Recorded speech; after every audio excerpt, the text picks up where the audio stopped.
주님의 은혜가 함께 하시기를 축복합니다. 오늘은 추수감사절로 우리가 하나님께 지키는 날입니다.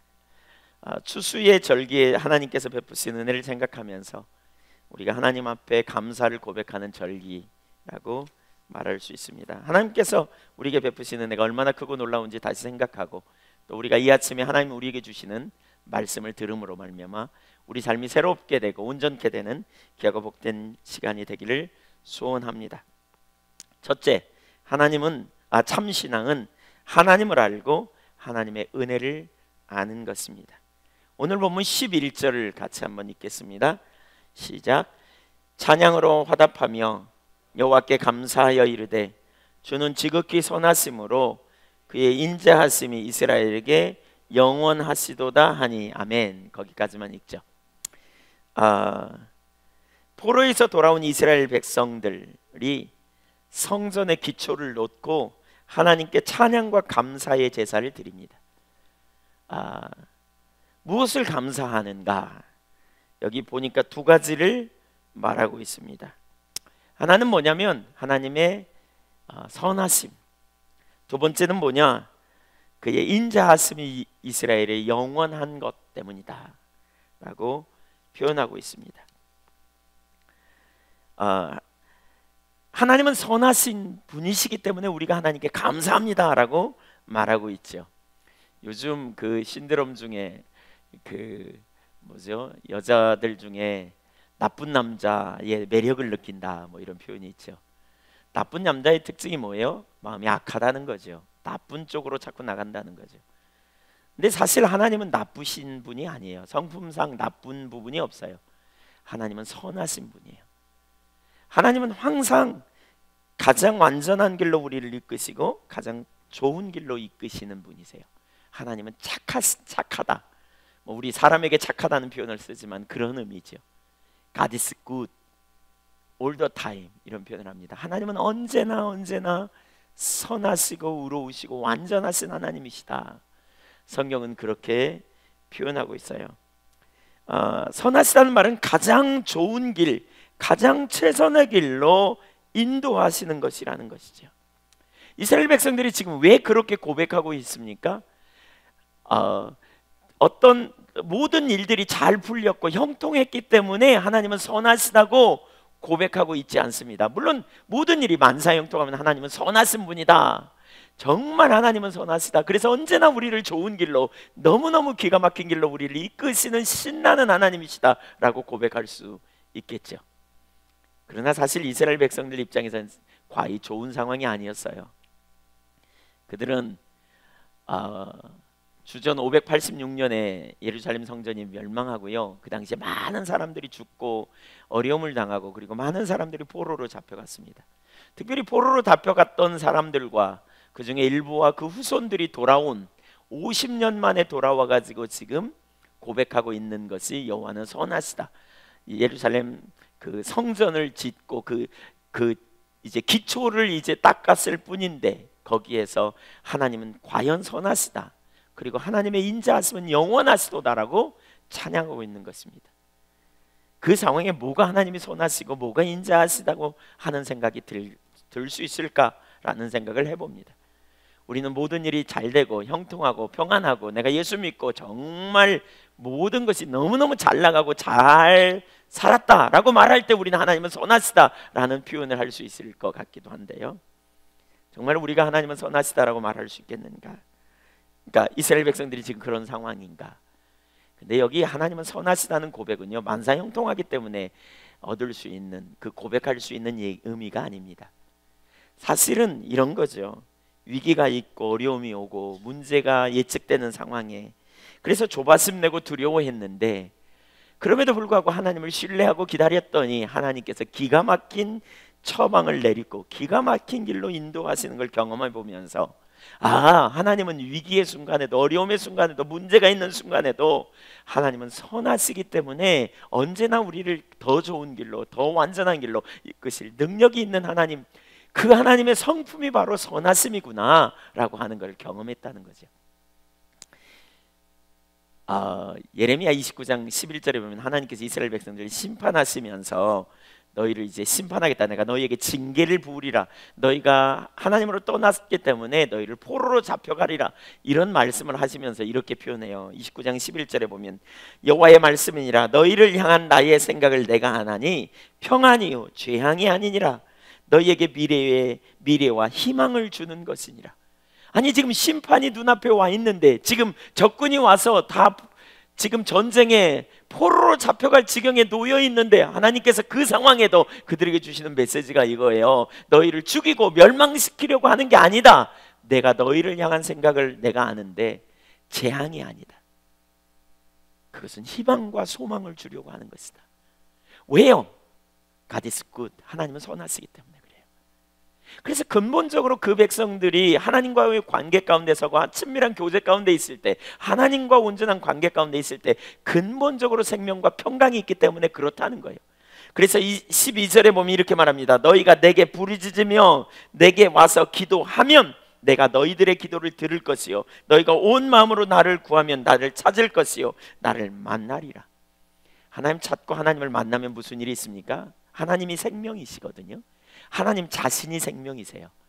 생명이신 그분이 그 백성들과 함께 할 때 그 백성들의 삶에 생명이 넘치는 역사가 있어요. 예수님께서 이렇게 말씀하죠. 인자가 온 것은 양으로 생명을 얻게 하되 풍성한 생명을 누리게 하려고 왔다. 생명이신 그분이 함께 할 때 거기에 생명의 풍요가 넘치게 돼요.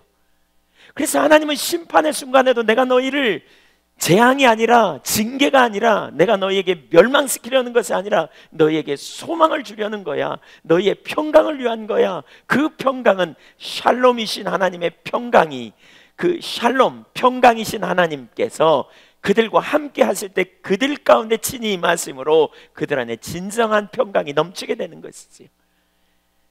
하나님이 샬롬이라니까요. 하나님 자신이 평안이라니까요. 그분이 함께 하실 때 그 안에 진정한 평강이 넘치게 되는 역사를 하나님은 의도하신 것이지요. 그러한 하나님의 말씀을 과거에 들었지만 그들은 이해하지 못했습니다. 징계를 당하고 어려움을 당하고 하나님이 자기들을 버리신 것 같고, 하나님이 너무하신 것 같고, 매정한 것 같고, 지내놓고 보니까 정말 하나님 너무하신 것 같다. 알고 보니까 그 당한 상황에, 그런데요, 그렇게 포로에서 잡혀갔다 돌아와서 성전 지대를 쌓으면서 그들이 모여서 보니까 하나님은 과연 말씀하신 그대로 선하신 분이시구나, 이걸 발견한 거예요. 여러분, 우리가 하나님을 찬양할 이유가 뭐냐? 만사형통 때문이 아닙니다. 매사에 평안하기 때문이 아닙니다. 하나님은 선하신 하나님이시기 때문에 그렇습니다. 하나님은 선하시다. 그리고 또 뭐라고 얘기해요? 하나님은 영원 무궁토록 우리에게, 이스라엘에게 인자하시다. 인자라는 말은 헤세드라는 말로 언약 아래에 있는 사랑을 의미합니다. 하나님이 먼저 저들을 택하시고 자녀 삼으셔서 그들을 끝까지 사랑해 주시는 하나님, 실제이신 하나님이라는 거죠. 홍해에서 막다른 골목에 고통이 있었지만 죽었다고 생각했는데 더 좋은 길을 예비하신, 쓴물 앞에서도 먹을 것 없는 환경에서도 하나님을 신뢰했대. 하나님께서 가장 선하고 완전한 길로 인도하신 것이 뭐냐? 선하신 하나님의 성품 때문이고, 그것이 돌이켜보니까 하나님의 영원하신 사랑이라는 거지. 그래서 로마서 8장 28절에 보면 하나님의 뜻대로 부르심을 입은 자들, 하나님이 사랑하는 자들은 모든 것을 합력하여 선을 이루시느니라. 왜 선을 이루어요? 그분이 선이시기 때문에 그래요. 하나님이 선하시기 때문에 그래요. 그분 안에 모든 생명이 넘치고 그분 안에 모든 풍요가 있어요. 하나님의 선하심, 이게 얼마나 놀라운 일인가. 여러분, 우리가 오늘 감사해야 될 이유가 바로 그게요. 하나님의 선하심이에요. 그분은 선하세요. 우리 눈앞에 위기가 있고 문제가 있고 어려움이 있고 고통이 있고 때로는 두려움이 있고 예측 못할 놀라운 일들이 우리 가운데 일어날 것처럼 예측되어지고, 그런 순간에 우리는 낙담되고 좌절되는 자리에 서고 또 그러한 자리에 우리가 드러놓을 수밖에 없지만, 그럼에도 불구하고 하나님의 선하심을 실제로 아는 사람은 그 모든 것이 합력해서 궁극적으로 선을 이루실 걸 보기 때문에 어떤 상황 속에서도 하나님께 진정으로 감사할 수 있는 믿음의 사람이 된다는 것입니다. 하나님의 선하심 때문에 감사의 이유가 되시기를 축복합니다. 그분의 성품 때문에, 그분의 언제나 선하심, 항상 가장 선하고 완전한 길로 이끄시는 신실하신 우리 하나님 때문에 그 하나님 때문에 감사하시자고요. 그 하나님 때문에, 완전하신 하나님 때문에 우리가 기뻐하시자고요. 또 하나 감사의 이유가 뭐냐? 인자하심이 영원하시다는 거예요. 인자하심. 알고 보니까 하나님은 인자하심이 영원하신 분이다. 하나님은 잠깐 사랑했다가 그냥 버리는 게 아니고 그분의 사랑은 영원한 사랑이구나.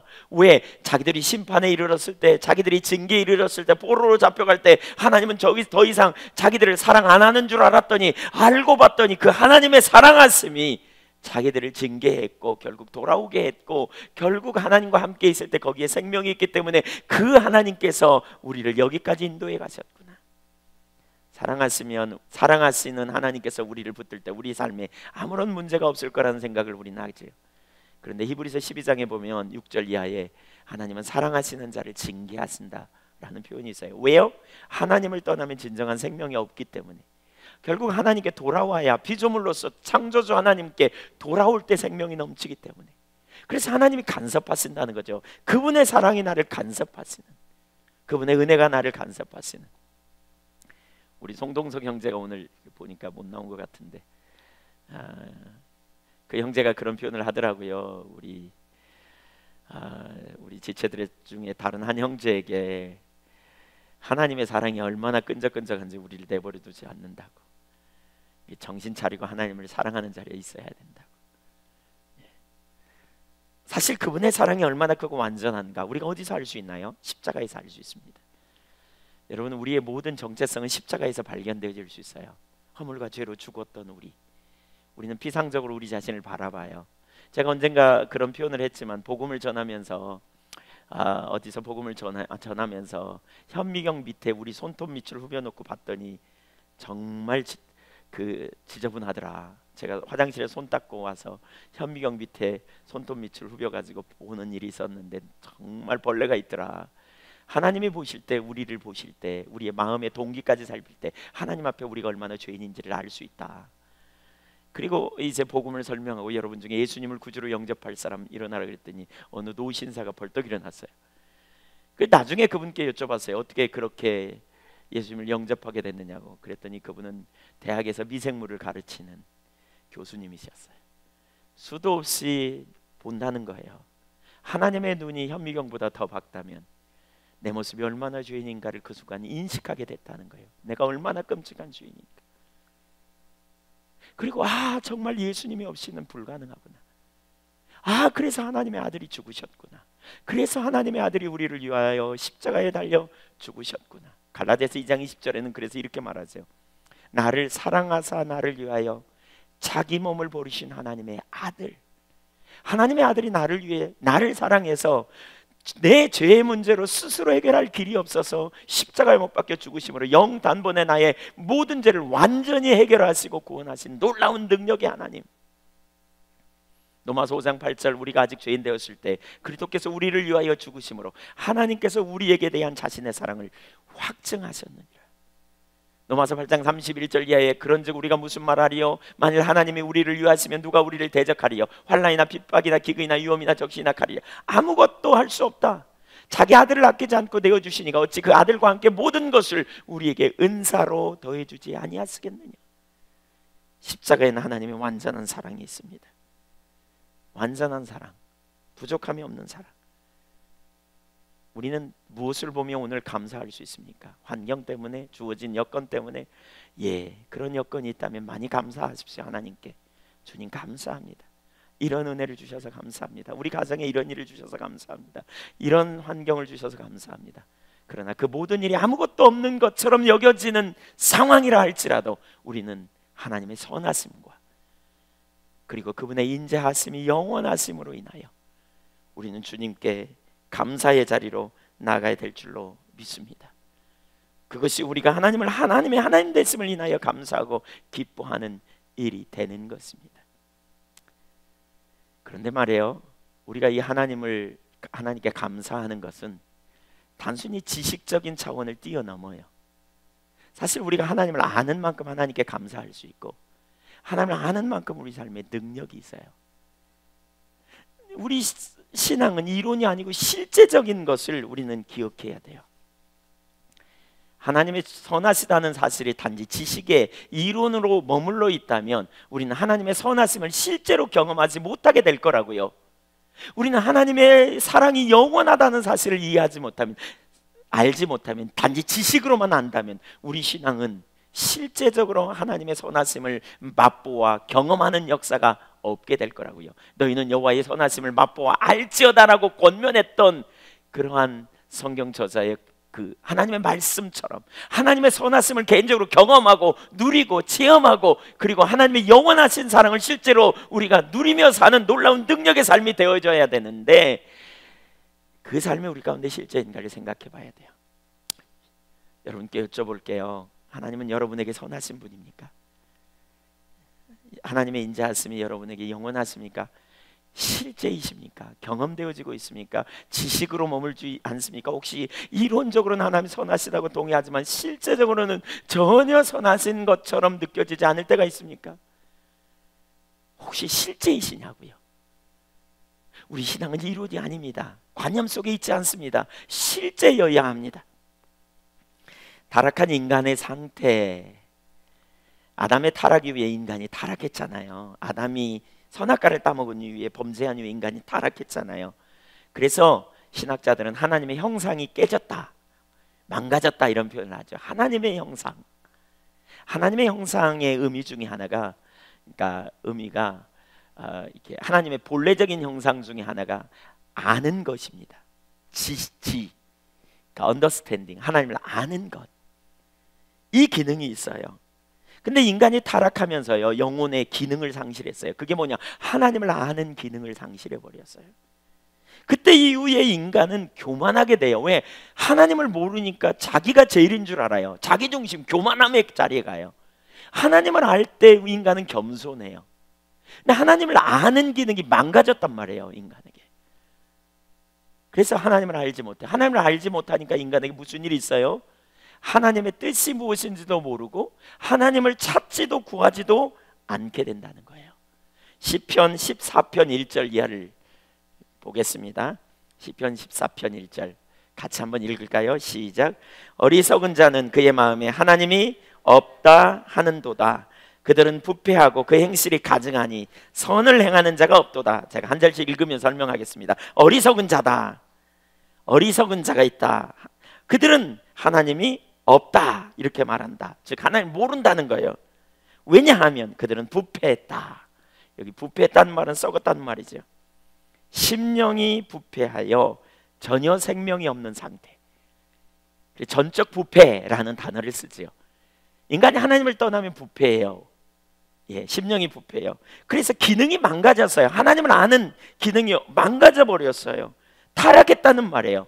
그 결과 하나님이 인식되지 않기 때문에 마음과 육체에 원하는 것을 함으로 말미암아 행실이 가증하고 선을 행하는 일을 하지 않게 된다는 거예요. 선을 행할 수도 없는 자리로 가버렸어요. 즉 하나님의 뜻을 따라 살지 않고 자기 육체의 욕심을 따라 살게 돼요. 2절을 읽어보겠습니다. 시작. 같이 시작. 여호와께서 하늘에서 인생을 굽어 살피사 지각이 있어 하나님을 찾는 자가 있는가 보려 하신즉. 무슨 얘기예요? 여기 모든 인생이 다 그렇다는 거예요. 우선 하나님을 찾는 자가 아무도 없다 이렇게 말해요. 그러니까 하나님이 보시니까 아무도 지각이 없다. 여기 지각이라는 단어는요, 영적인 분별력입니다. 깨닫는 능력입니다.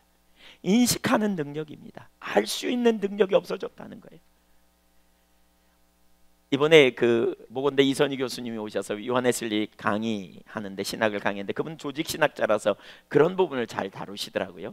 근데 그분이 그렇게 표현을 해요. 인간의 기능이 망가진, 인간의 하나님의 형상의 기능을 세 가지로 볼 수 있다. 본래적인 기능이 있고, 그 다음에 정치적 어떤 다스리는 그런 기능이 있고, 그 다음에 도덕적 기능이 있는데, 가장 핵심적으로 깨진 게 뭐냐? 본래적 기능. 그 중에 하나님을 아는 지식이 깨졌다라고 표현해요.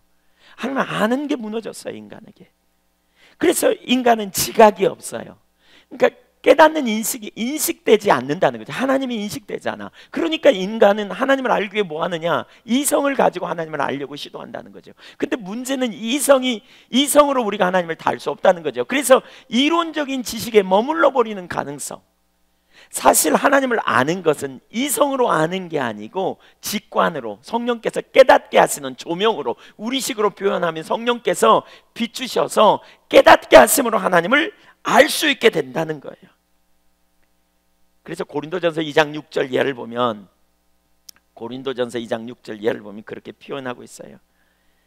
그러나 우리가 온전한 자들 중에서는 지혜를 말하노니 이는 이 세상의 지혜가 아니요 또 이 세상에서 없어질 통치자들의 지혜도 아니요 오직 은밀한 가운데 있는 하나님의 지혜를 말하는 것으로서 곧 감추어졌던 것인데 하나님이 우리의 영광을 위하여 만세전에 미리 정하신 것이라. 만세전에 미리 정해놓은 그러한 능력, 그러한 지혜를 우리에게 말씀하셨다. 그런데 그 지혜가 이제 가리워지게 됐다는 거예요. 이 지혜는 이 세상의 지혜자들이 한 사람도 알지 못하였나니 만일 알았더라면 영광의 주를 십자가에 못 박지 않았을 것이다. 지혜가 가리워졌어요. 하나님 몰라요. 그래서 에베소서에 보면 바울 사도가 뭐라 그랬어요? 지혜와 계시의 성령을 우리에게 너희에게 주사 하나님을 알게 하시고. 한번 따라서 하실래요? 지혜와 계시의 성령을 너희에게 주사 하나님을 알게 하여 주옵시고. 에베소 교회의 성도들, 사랑과 믿음이 소문난 교회를 향해 기도했어요. 사랑과 믿음이 이들에게 넘치게 하여 주세요. 하나님, 사랑과 믿음이 넘치게 해주세요라고 기도했어요. 왜 그렇게 기도했어요? 하나님을 아는 것은 성령의 비추심, 조명으로, 깨닫게 하심으로, 이 지각으로. 그래서 순식간에 지각이 있는, 인식하는, 그것으로만 가능하기 때문이라는 거예요. 그래서 모든 인생이 하나님을 알지 못하기 때문에, 깨닫는 자지 못하기 때문에, 아까 시편 14편 3절에 보면 이렇게 표현하고 있습니다.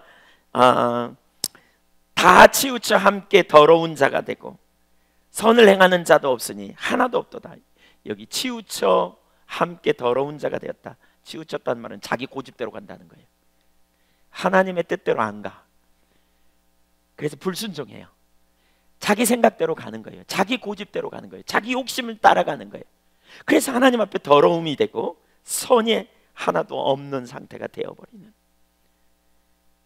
그래서 여러분, 우리의 신앙이요, 지식에 머물 수 있다는 거예요. 이론에 머물 수 있다는 거예요. 이성에 머물 수 있다는 거예요. 하나님은 선하신 분이라는 설교를 들으면서, 가르침을 통해서 거기까지는 알아. 그 이유는 몰라. 하나님은 영원하신, 우리를 사랑하시는 분이라는 사실을 머리로는, 지식으로는 아는데 실제로는 잘 모르는 자리에 있는 것, 그건 잘못됐다는 거예요. 실제가 되는, 직관을 통해서 아는, 이론이 아니라 실제로 아는 그러한 능력이 우리 가운데 필요하다는 거죠. 왜 우리가 더 깊은 감사와 더 깊은 능력이 없는가? 우리의 신앙이 이론에 머물기 때문이라는 거예요. 이론에 머물기 때문에. 여러분에게 하나님은 선하신 분이시냐고요? 우리는 하나님을 경험으로 아는, 하나님을 더 많이 알기를 원하는, 지식이 아니라 직관으로 더 알기를 원하는 실제적인 삶이 되기를 갈망하는 그런 열망이 우리 모두에게 있어야 돼요.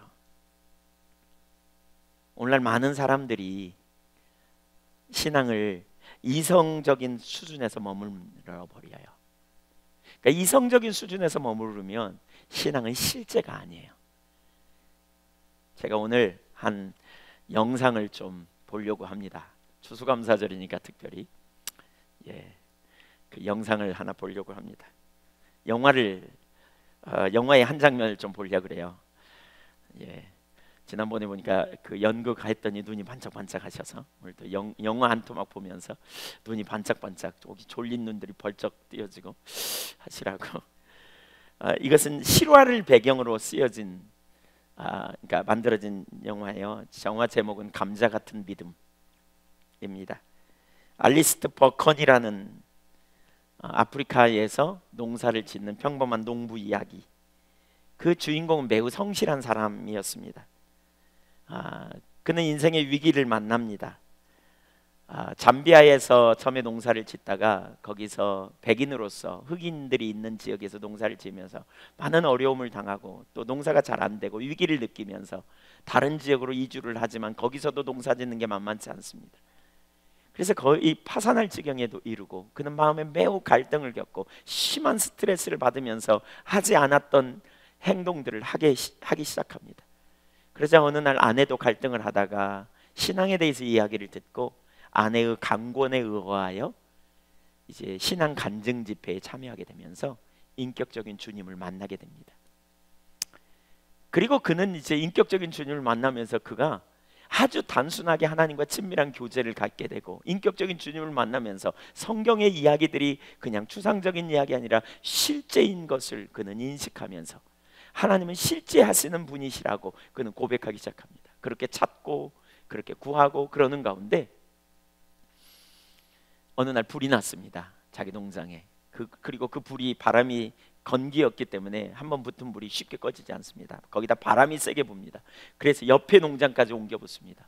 그러자 매우 당황해하면서 어떻게 불을 끄기 위해서 사람들을 초청해서 열심히 동원해서 끄지만 도저히 가망이 없습니다. 그 틈에 불이 튀어서 이렇게 화상까지 있게 됩니다. 그러자 그가 그 어떤 흑인에게, 자기와 같이 일하는 흑인에게 하나님께 내가 기도하리라고, 기도하면 하나님이 비를 주실 거라고 그랬더니 흑인이 지금은 건기예요, 비 안 올 거예요, 이렇게 말해요. 그래서 아닙니다, 지금 비 올 거라고, 지금 비 올 거야 소리 지르면서 오 하나님 비를 주세요. 근데 그 순간에 천둥이 치고 번개가 치면서 비가 내립니다. 그 이후에 이 사람은 단순하게 하나님의 뜻이라고 여겨지는 일에 아주 단순하게 순종하며 사는 삶을 삽니다. 그러면서 그의 인생의 가장 극적인 한 이야기가 여기 오늘 소개하려고 합니다. 한 7분쯤 되는데요. 잠깐 그 영상을 같이 보겠습니다. 잘 보셨습니까? 마지막에 이렇게 말하죠. 자블린이 감사를 들어봐, 만져봐. 생생하게 우리 신앙은 이와 같은 거야. 느껴봐, 경험해봐. 여러분, 우리의 신앙이 바로 그와 같은 것입니다. 하나님은 살아계십니다. 하나님은 능력의 하나님입니다. 하나님은 실수하지 않으십니다. 하나님은 완전하십니다. 하나님은 선하십니다. 하나님은 하나님을 신뢰하고 믿는 당신의 백성들에게 실제입니다. 저는 어제 우리 오늘 세례를 받은 아이들과 그 세례문답하면서 세 아이가 다 모태신앙이더라고요. 저도 모태신앙입니다. 그래서 제가 모태신앙의 특징을 압니다. 어렸을 때부터 교회에 다녔고 신앙생활을 했고, 그래서 자연스럽게 성경 얘기를 수도 없이 들었고, 또 때로는 좀 착하게 성경 공부도 하고, 그래서 하나님이 누구인지 어떤 분인지 머리로는 너무나 많이 압니다. 이론으로는 압니다.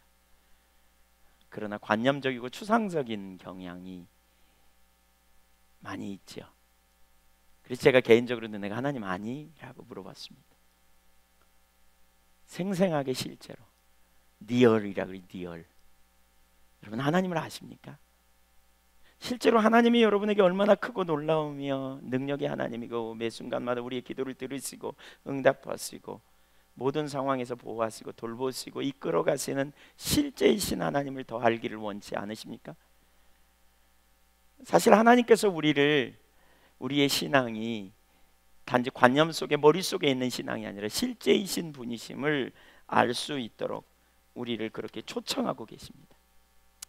우리 모두가 그 자리에 있기를 소원합니다. 신앙은 이론이 아닙니다. 여러분, 머릿속에 관념 속에 있으면 위기의 순간 혹은 어떤 쾌락이 있을 때, 어떤 타협이 요구되는 순간에 우리는 서슴지 않고 타협의 길로 가버립니다. 왜냐하면 실제가 아니기 때문에. 그러나 하나님을 개인적으로 알고 실제로 하나님과 만남이 있다면 그 신앙은 절대로 쉽게 타협하거나 쉽게 넘어지지 않습니다. 씨 뿌리는 비유에 나오는 가시떨기 밭이나 돌짝밭처럼 세상의 재리와 염려와 유혹이 올 때 쑥 넘어가 버리거나, 돌짝밭처럼 씨는 뿌려졌지만 핍박이나 어려움이 오면 이내 그냥 돌아가 버리는 그런 신앙이 될 수 없을 것입니다. 개인적으로 하나님을 더 알기를 구하십시오. 여러분이 신앙생활을 얼마나 했든지 상관없습니다. 이제 예수 믿기 시작했다 할지라도 괜찮습니다. 교회 나온 지 얼마 안 됐더라도 하나님, 내가 하나님을 알기를 원합니다. 내 신앙이 실제이기를 원합니다. 정말 리얼하게 주님과 동행하는 감자 같은 믿음, 실제하는 생생한 그 믿음의 삶이 되시기를 축복합니다. 두 번째로 감사와 갈망입니다. 감사는 범사의 주를 인정하는 삶입니다. 주님께서 이루신 일과 베푸신 은혜로 인하여 나아가 우리의 하나님 되심을 인하여 우리는 하나님께 감사해야 합니다. 성전 기초가 놓였어요. 포로로 잡혀갔던 그들이 돌아와서 성전을 세우라고 하신 하나님의 명령에 따라 기초를 세웠습니다. 기초가 세워진 것을 보고, 너무너무 어려운 상황에 기초를 세운 것을 보고 그 일로 인해 그들은 기뻐하고 지금 감사하며 하나님을 찬양했습니다. 11절 후반절에 보면 그래서 모든 백성이 여호와의 성전 기초가 놓임을 보고 여호와를 찬송하여 하며 큰 소리로 즐거이 불렀다고 말하고 있습니다. 하나님의 행하신 일이 얼마나 크고 놀라운가. 위기 가운데 어려움 순간에도 하나님은 얼마나 놀라운 일을 이루셨는가. 그것에 대해 그들은 감사하고 있는 것입니다. 저와 여러분이 감사해야 될 제목들은 수도 없이 많습니다. 그 중에 가장 대표적인 게 십자가 사건이죠.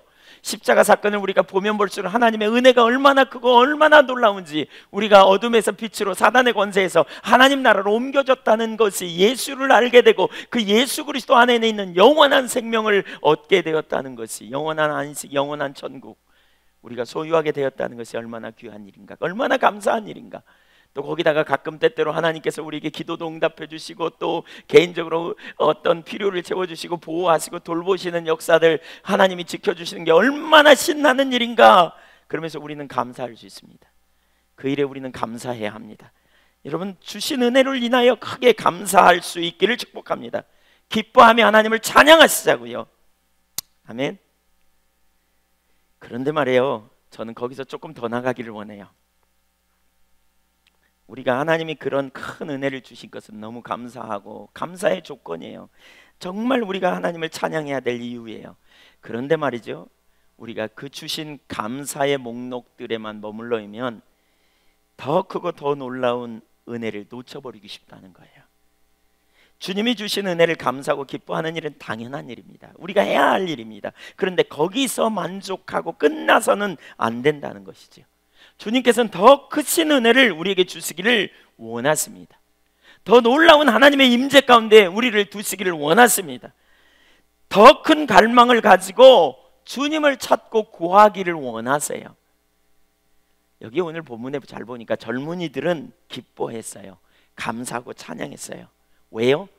그들은 포로의 생활에, 지긋지긋한 생활에서 돌아온 것만 해도 기쁜 일이고요, 그들이 포로 생활에서 자기 부모님으로부터 배웠던 그 신앙, 하나님을 예배하는 그 약속들, 놀라운 약속들을, 그것들을 사모하다가 돌아와서 성전 이제 기초를 놓는 것이 너무 감격이고 기뻤던 것 같아요. 그래서 그 일로 인하여 너무 기쁘고 너무 감격했어요. 그리고 기뻐했어요. 그런데 말이요, 거기에 일단의 무리들, 특별히 여기 뭐라고 했냐면 노인들이라고 표현했어요.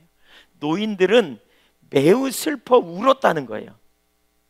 한편으로 기뻐하고 감사했지만 또 다른 한편으로 그들은 슬퍼 울었다는 거예요. 왜 그랬을까요? 586년 주전 BC 586년에 예루살렘 성이 무너졌어요. 멸망했어요. 그때 성전도 다 해파되고 성전 안에 있는 기물들을 다 블레셋의 바벨론의 포로로 잡혀갔을 뿐만 아니라 그러한 보배들을 다 빼앗겨 버렸어요. 그리고 나서 50년 후가 된 지금 이 시점, BC 536년에 그들이 포로로 돌아와서, 그러니까 연로한 사람들 중에는 일부는 과거에 예루살렘에 지어졌던 솔로몬 성전의 화려함을 보았던 사람들이에요. 그 시대에 엄청나게 화려했던 성전이 지금은 뭐가 되었는가. 그들은 그 상황을 보면서 한편으로는 감사하면서도 그들은 그것 때문에 매우 슬퍼했다는 거예요. 한편으로 하나님 앞에서 애통함을 가졌던 것 같아요. 과거에 베푸셨던 하나님의 그 놀라운 은혜와 축복이 오늘 우리 가운데 형편없는 상태가 되어져 버린 것에 대하여 그들은 크게 절망하고 하나님 앞에 애통해하며 그러한 은혜를 다시 회복시켜 주시기를 구했던 것 같아요. 하나님의 큰 임재를 경험한 사람은 주신 은혜에 감사하지만 더 큰 임재가 있음을 알기에 그것으로 만족하지 못하는 것처럼, 과거에 크고 화려했던 하나님의 은혜가 함께 했을 때 예루살렘 성전과 비교해서 지금 너무 초라한 것 때문에 그들은 슬피 울며 죄를 회개하고 탄식하며 하나님의 더 큰 은혜가 임하기를 갈망했던 것으로 우리가 이해할 수 있습니다. 에스라서 9장을 한번 다 찾아보십시오. 에스라서 9장 8절과 9절. 에스라가 하나님 앞에 기도하면서 이렇게 기도하고 있습니다. 8절 같이 읽겠습니다. 시작. 이제 우리 하나님 여호와께서 우리에게 잠시 동안 은혜를 베푸사 얼마를 남겨두어 피하게 하신 우리를 그 거룩한 처소에 박힌 못과 같게 하시고 우리 하나님이 우리 눈을 밝히사 우리가 종로로 타는 중에서 조금 소생하게 하셨나이다. 여기 뭐라고요? 하나님이 은혜를 베푸시는데요, 잠시 동안 베푼 은혜라 그래요. 하나님이 우리를 소생시키셨는데 조금 소생시키셨대요. 에스라는 이걸 보는 겁니다. 그러니까 그 노인들은, 그 중에 슬퍼했던 노인들은 이걸 본 겁니다. 지금 베푸신 은혜가 너무 귀하고 소중하지만 그것은 잠깐 동안 베푼 은혜요, 지금 우리를 소생시키신 것은 조금 소생시키신 거라는 거예요. 그러면 하나님은요, 완전한 소생, 완전한 회복을 하나님은 반드시 우리에게 주실 것을 본다는 거예요. 그 조금 소생시켰다는 말이 뭐냐? 9절에 보면 이렇게 말하고 있어요. 우리가 비록 노예가 되었사오나 우리 하나님이 우리를 그 종살이하는 중에 버려두지 아니하시고 바사 왕들 앞에서 우리가 불쌍히 여김을 입고 소생하여 우리 하나님의 성전을 세우게 하시며 그 무너진 것을 수리하게 하시며 유다와 예루살렘에서 우리에게 울타리를 주셨나이다.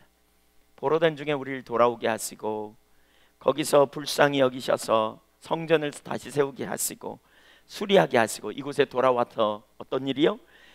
하나님께서 우리를 보호하시고 울타리를 주셔서 보호해 주시고 계시다. 이게 뭐냐? 이게 소성케 한 거라는 거예요. 이게 지금 우리에게 온 은혜라는 거예요. 근데 그 은혜가 뭐냐? 조금 온 거라는 거예요. 조금. 그 소성시킴이 완전한 소생이 아니라 조금이라는 거예요.